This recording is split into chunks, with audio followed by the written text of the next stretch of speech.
Okay, YouTube, welcome back to the channel. Today we are doing a comprehensive, totally not serious review of what your watch says about you. But before we get into that, I want to remind everybody watching this video that I am doing a giveaway of a watch, the Seiko SRP E57. So if you are interested in winning a free watch, you don't have to pay anything to enter this competition. Just click the link for this video up in the corner. Or visit the link in the description and it will take you to the video and you can get into the competition.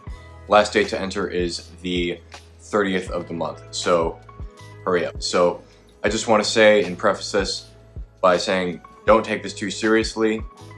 If you get offended by this, just remember that I'm a random dude on the internet who makes videos on his iPhone, so I don't know what else to tell you.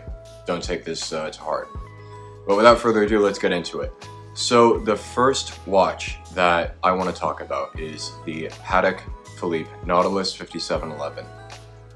If you are someone who wears this watch, to be honest, I think your tastes are probably pretty basic. And there's nothing wrong with being basic. I am a super basic guy. If you watch my videos, you'll notice that I wear black v-necks in every single video I publish. And most of the time it's an accident, but at this point it's kind of become a routine thing. You know, it's just the easy choice. It's the basic thing. It's the obvious choice. You don't really strike me as the kind of person who goes out of their way to discover new things. You probably eat McDonald's whenever you get fast food. Whenever you go to a steakhouse and order steak, you get the New York strip and a side of potatoes and cream spinach. You know, you don't go out and explore and try new things. It's just the regular, obvious choice for you. Depending on the rest of your outfit, however, and how worn the watch is, you might also strike me as the kind of person who either bought it for the hype or someone who bought it and dailies it like the sports watch that Patek Philippe claims it is. And, you know, either way you go, that's not really a bad thing. Some people like to follow the hype, and that's just how they choose to live their lives. Other people in the latter category, they get that one really nice thing and then they choose to make memories with it for eternity. So either way, you know, pick your poison. It is what it is. Watch people will probably see you wearing this and their eyes will widen with excitement. You know, if I see you wearing this, I certainly will be very interested, and I'll probably come up and ask you about that watch, and you know, maybe try to strike up a dialogue if you're open to that. I could see other watch people doing the same thing. They'll probably ask you how you got it. They may ask you how long you had it for, and they'll want to know the story behind the piece and, you know, just why you love it so much. Cue a conversation about your old Genta. But in general, I think this watch is definitely a gateway to some very interesting conversations. That being said, non-watch people will probably not know what they're wearing unless they are like big into pop culture and they've been following the rap scene and you know, and they've heard of Patek Philippe through pop culture. They probably won't know what you're wearing at all, and they may disregard you. That being said, you're probably not going to care about though, because I mean, like, let's face it, you own a Patek Philippe, like you probably don't care too much what those people think, especially if you own a Nautilus. You're not really wearing that to impress other people. You just know your worth. So, props to you. The next watch that we're going to talk about is the Rolex Submariner 126610, the date version. I think that the thing with the Submariner now is that it's quite ubiquitous. It's everywhere. Everyone has one. At least everyone who can afford one has one, right? And any number of personality types can be found rocking one. Regardless of that, you are a hard worker. I think that the Rolex Submariner is a good indication that you are a hard worker. Regardless of your income. You might have saved for 10 years to get that watch, or you might have saved for 6 months to get that watch. Either way, you did have to save your money to get it, and if you bought it off of the gray market, you definitely had to save more because you'd be paying that premium. Or if you got it from the AD, then you may have had to start a purchase history with that authorized dealer. If you didn't happen to get lucky and be one of those people that gets their dream watch on the first try. I'm secretly jealous of you guys. But yeah, it's blanket an indication that you are someone who had to save their money and you are definitely a hard worker. I feel like that can't be overstated. If you aren't wearing it all the time, I assume that you are bringing that watch out when you really want to get that good boost of confidence. The thing about the Submariner is that it's definitely a big personal statement. People do notice that watch, and it is because it is such an iconic piece, and because it comes from arguably one of the world's most iconic watch brands, people know exactly what that watch is. People know what that watch says, and it's definitely a statement. So when you go out wearing that watch, it's your way of making a personal statement. That's how I see it for myself. When I wear that watch, that's my confidence booster. When I want to let people know that I'm serious and I'm about to get down to business, I put that watch on. And I feel like most people who throw that watch on are doing the same. If you are wearing that watch all the time, as some people do, it's probably, or it may be, one of the only watches you own. And if that is the case, I commend you for having such a focused taste. So yeah, you're probably someone who knows what they like, and you aren't really fazed by the possibility of it getting scratched up a bit, because for you, it's definitely a real tool. There's an employee at the local gun range that I go to, and every day I come in, he is always wearing that same Submariner date on his wrist, and it's pretty scratched up. That thing is very scratched, and it's very well worn, but that is his signature piece. It's almost like his calling card. That watch has become a part of him, and I think that's the cool thing about the Submariner. The longer you wear it, the more you own it, the more you imprint your memories and your personal story onto it, and it becomes an extension of who you are. So I think most watch nerds will probably look at you and give you that like subtle nod of respect, because they understand at the end of the day what it really takes to get one of these watches. And of all the watches on this list, this is the one that will probably get you noticed by non-watch people the most. Non-watch people will probably ask you about this watch more than any other one on this list. I can see them coming up to you and asking you like the standard question of, hey, is that a Rolex? I know this because it has happened to me, and whether or not you enjoy that attention is going to depend entirely on the circumstances of the situation, who exactly is asking you that question, like whether they appear to be a fellow watch nerd or, someone shadier, right? And it's also going to depend on your personality type, whether or not you're an extrovert or an introvert. But moving on from that, the next watch I want to talk about and what it says about you is any G-Shock and Hodinkee collaboration.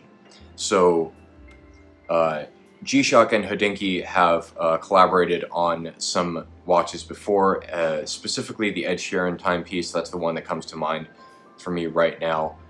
But what this watch says about you is that you are very, very deep into the watch game.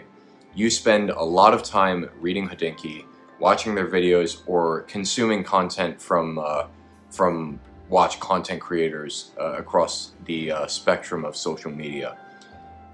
This is definitely not your only watch, and my guess is that you've owned far more expensive watches that are tucked away in a safe somewhere. This may be your daily, or it may be the one watch you choose to bring out every now and then when you don't feel like throwing on one of those more serious pieces. Either way, this is the watch you chose to show that you can be fun, you can take things a little less serious, and you want to be recognized by people who are in the know. The watch game is a very if you know, you know kind of thing. There's a lot of research that goes into this hobby. People dive down the rabbit hole, and the same is true of certain G-Shock models, specifically the collaborations that they do with Hodinkee and other brands. So, in my opinion, if you're wearing a G-Shock and Hodinkee collaboration watch, you certainly wouldn't mind if someone came up to you and complimented you on that piece. With that being said, non-watch people will probably just think that you're wearing a colorful G-Shock and will pass you by without saying anything. They probably don't care about what makes your watch so special, because to them it's just another G-Shock. Regardless of that, there are two types of G-Shock owners. Those who wear them and beat them up, and then those who wear them for the style. You are definitely in the latter category. The next watch that we're going to talk about is the Hublot Big Bang. You're rich. You're rich and you want everyone to know it. You like to own items that are status symbols. You know, your wealth is on display and you feel like people should take heed of that. Essentially what I'm saying is that you are new money. I don't know if watch people will be lining up to compliment your taste, however. Because, frankly, I think as we all understand, it's a bit of a trend to hate on Hublot these days. And considering their design language, I don't blame them. You guys who are watching might have your own personal feelings about Hublot as a brand and like how you feel about them and what they do. I personally don't like their design language. I don't like their tastes. I don't like the kind of image that they push as a brand. But at the same time, if you choose to wear a Hublot and if you go against what the crowd says, you know, then hey, more power to you, right? But that's a whole different discussion. Look, non-watch people probably don't care about what you have on your wrist either. I doubt anyone would actually stop and ask you what you're wearing because, again, you know, with Rolex being the most popular brand in the world, most of the time, like, if non-watch people see a Rolex, they're gonna, if they do ask them about it, that's the question they're gonna ask. They're gonna ask, like, hey, is that a Rolex? Non-watch people are not gonna come up to you if you're wearing a Hublot and be like, hey, is that a Hublot? I don't think that's ever happened ever in the history of watches. Obviously, I'm exaggerating, but you know, whatever. Your watch is just not my taste, and we probably have wildly different interests in life. You know, you probably, I don't know, you probably drink Casamigos and Don Julio on the weekends. I drink, if I drink, I don't know, Maker's Mark or something, or Jack Daniels or whatever. You know, I don't think that if you're a Hublot owner, I don't think that you and I would have very many things in common. Just from like a surface level, like before we've even had a conversation, you know, just judging the book by its cover.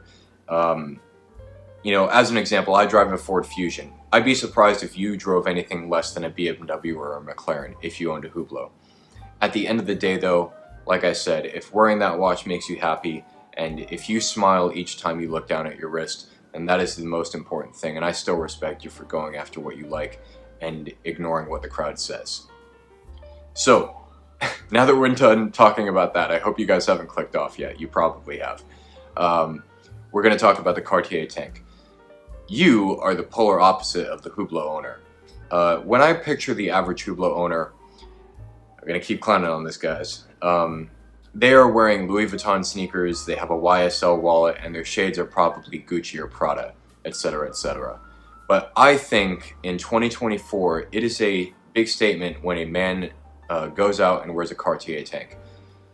I feel like that takes a lot of confidence to do. I picture you in a tweed suit with a white Oxford shirt, Allen Edmonds shoes, and possibly a regimental tie of some sort. You have this quiet confidence and self-assurance about you that says you don't need to follow the crowd. And your aesthetic tastes fall into the line of a more traditional sense, and you don't necessarily care about what others think of you.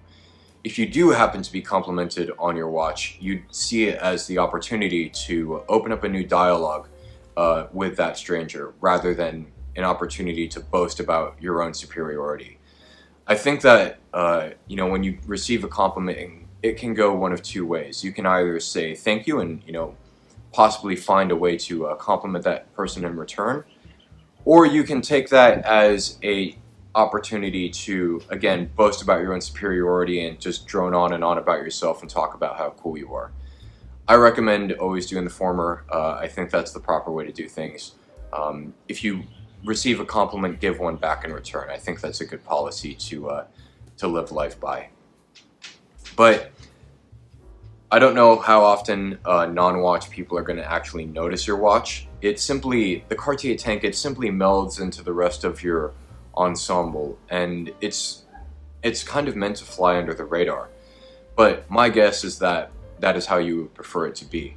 The world in general would probably be a much less vapid and consumerist place if people were more like you.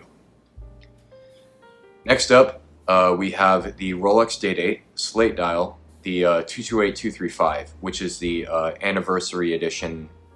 I don't know if it's the anniversary edition or it's the edition that was teased at the Oscars in 2024. Anyway, you are a diehard Rolex customer. If you got this watch from the authorized dealer, then you are definitely good friends with your sales rep, and the manager probably knows you by name. Look, this watch, like the Steel Daytonas and the Titanium Yachtmaster, is definitely not a watch that you can just walk in and ask for right from the start.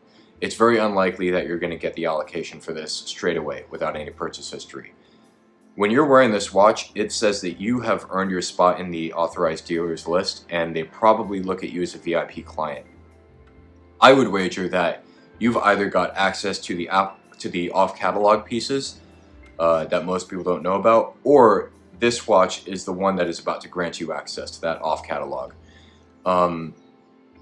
Watch people will look at you and they will know that you are somebody in this game. You are not here to mess around. You've been doing this for a little bit. You are somebody, and you're a pretty serious guy. If non-watch people see your piece, on the other hand, they'll probably still be captivated by, you know, the luster of the rose gold and the sheen of that beautiful slate ombre dial, but they won't know the full significance of that piece. They won't understand the full significance of it, but I guarantee you that watch people, when they look at you, they will understand.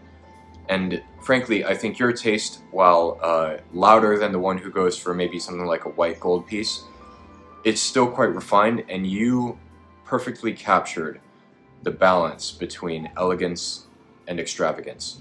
So with that being said, I'm going to end this video here. This is probably going to be part one of a two-part series. So let me know what you guys think of this down in the comments below. I want to hear your reactions. If you disagree with me, let me know. If you do agree with me, shoot this video a like and subscribe. And remember to sign up for the giveaway of that Seiko watch. Again, links are going to be in this video and in the description, so make sure to check that out and win yourself a free watch. I'll see you guys next time. Peace.